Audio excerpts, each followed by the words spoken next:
ہم کریں گے ہر مظلوم کی حمایت۔ بسم اللہ الرحمن الرحیم۔ السلام علیکم، میں ہوں حرین فاطمہ اور آپ دیکھ رہے ہیں حمایتی نیوز HD چینل۔ نظر ڈالتے ہیں آج کی اہم خبروں پر۔ پاکستان ریلویز کو 11 ماہ میں 83 ارب کی ریکارڈ آمدن ہوئی ہے۔ وفاقی وزیر ریلوے حنیف عباسی نے کہا کہ مسافر ٹرینوں سے 42 ارب، مال گاڑیوں سے 29 ارب ریونیو حاصل ہوا۔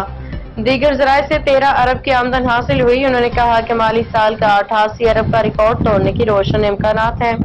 ان کا مزید کہنا تھا کہ کراچی ڈویژن نے مسافر ٹرینوں میں 13 ارب جبکہ مال گاڑیوں سے 25 ارب کمائے۔ لاہور ڈویژن نے مسافر ٹرینوں سے 10 ارب جبکہ مال گاڑیوں سے 1.25 ارب ریونیو حاصل کیا۔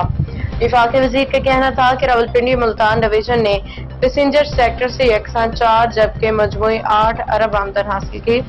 انہوں نے کہا کہ مالی سال کے 11 ماہ میں اس قدر آمدن تاریخ میں کبھی حاصل نہیں ہوئی۔ پچھلے سال اسی عرصے میں ریلوے نے 77 ارب ریونیو اکٹھا کیا۔ اب تک کے لیے اتنا ہی۔ مزید خبروں اور اپڈیٹ سے باخبر رہنے کے لیے دیکھتے رہیں حمایتی نیوز HD چینل۔